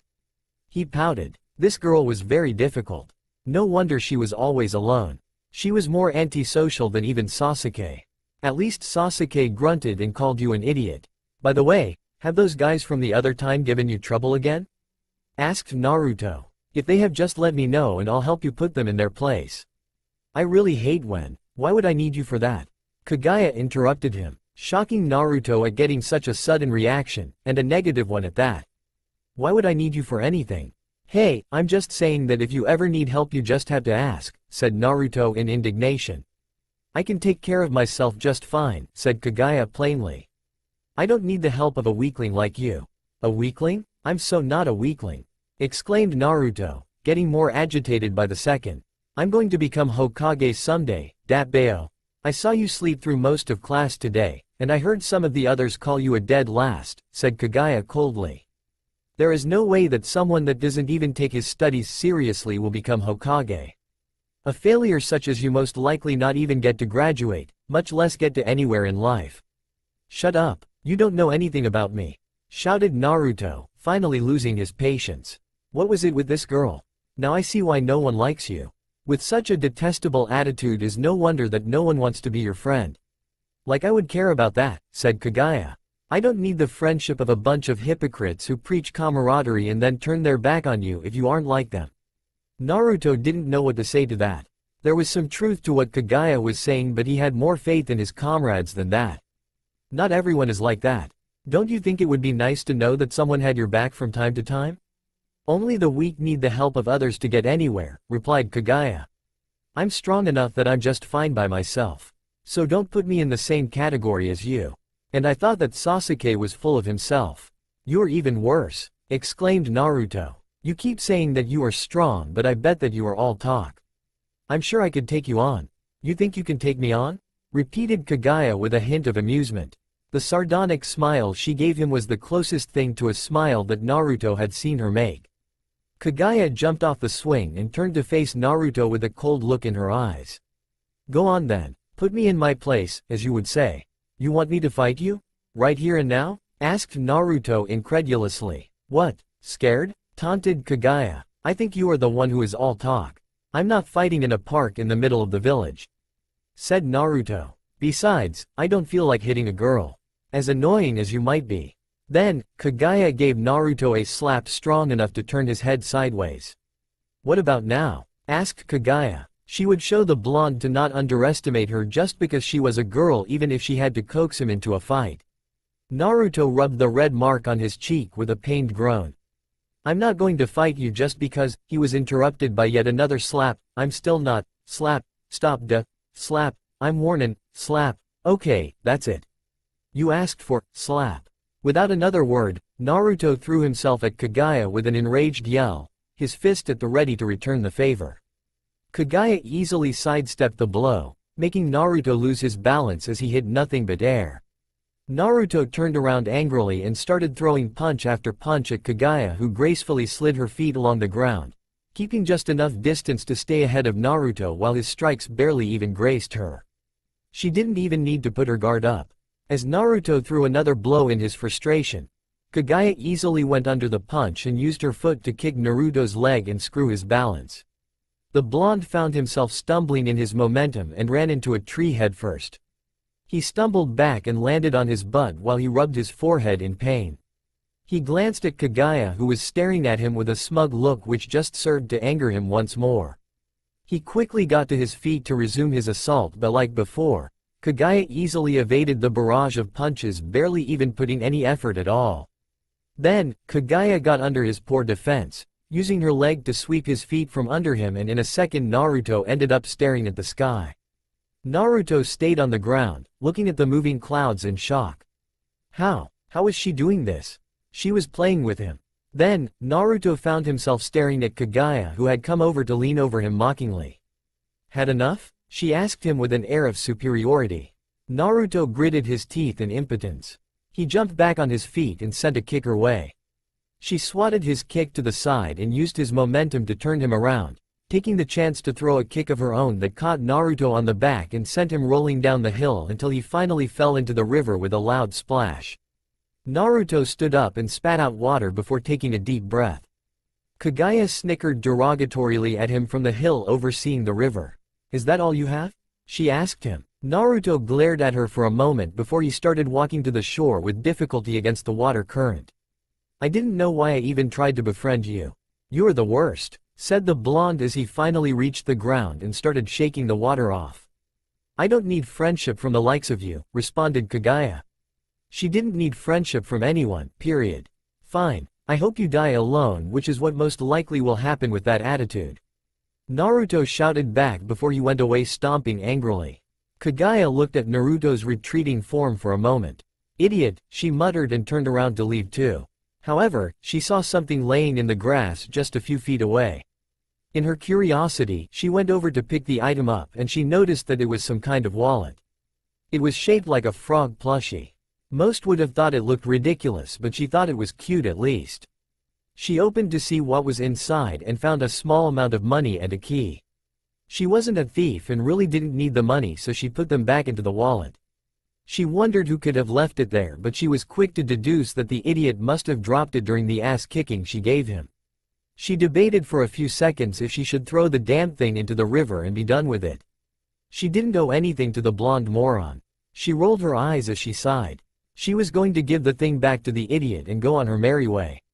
She would have a little mercy on the blonde.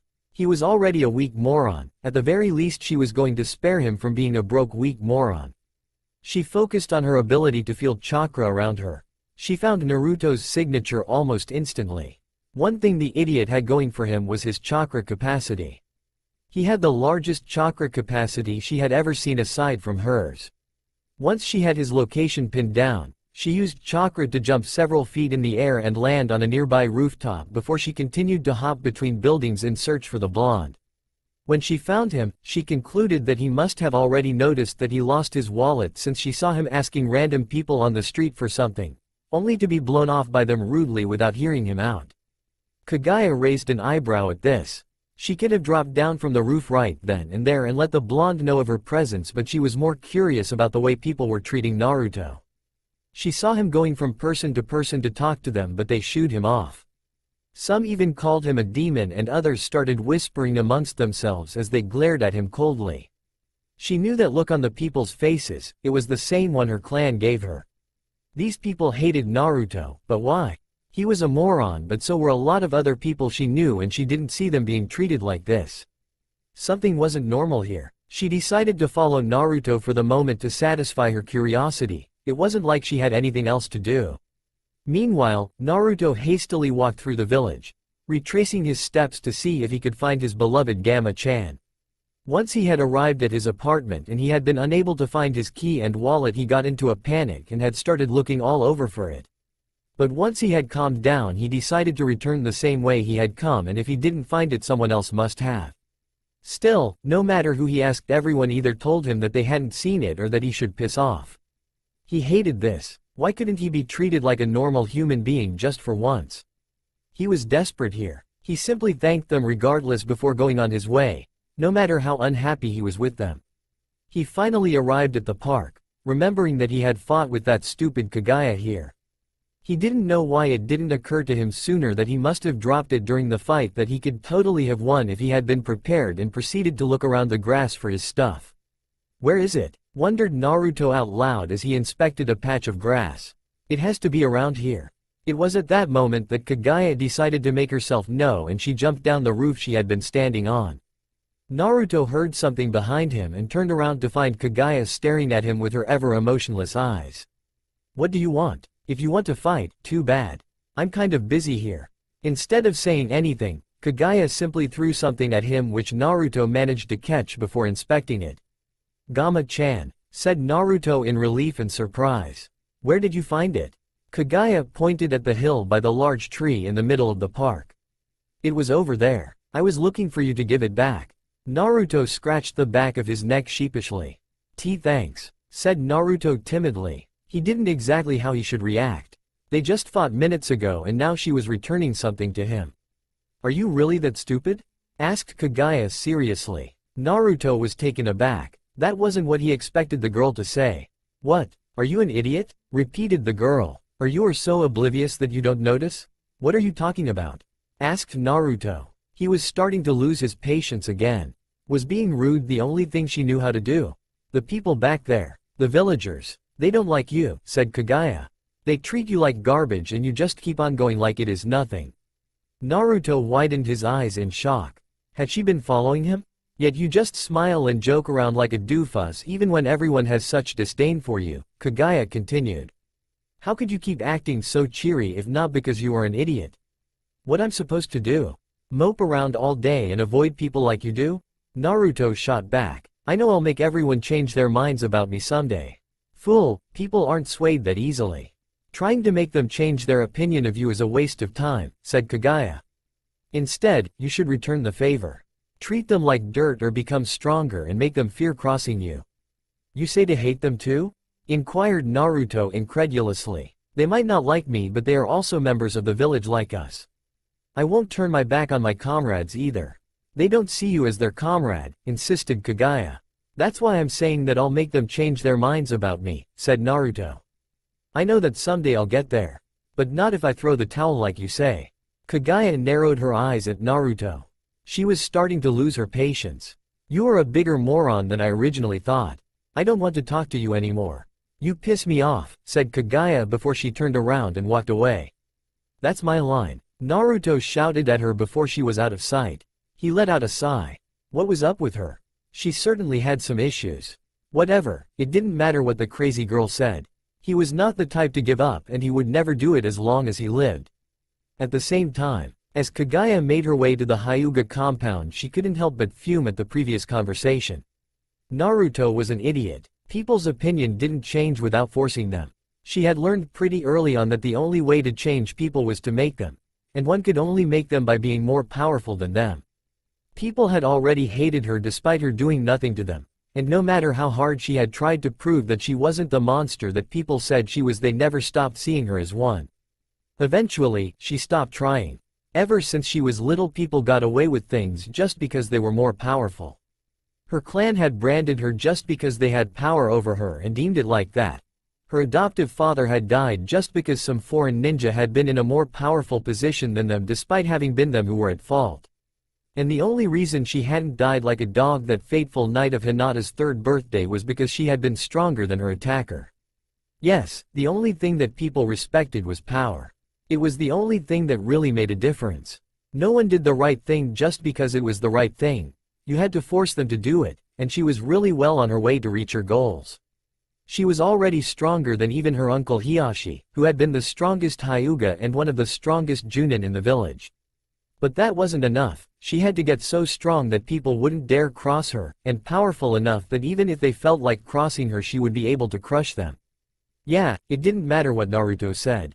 He didn't know anything. Still, he had managed to make her lose her cool once again. Why? Why was he able to make her angry so easily? She couldn't answer that, and to be honest, she was tired and didn't feel like thinking about it anymore. So, she just made her way home silently and wished that she didn't have to interact with the idiot much in the future. That's all for now. If you enjoy, then please like, share and do comments.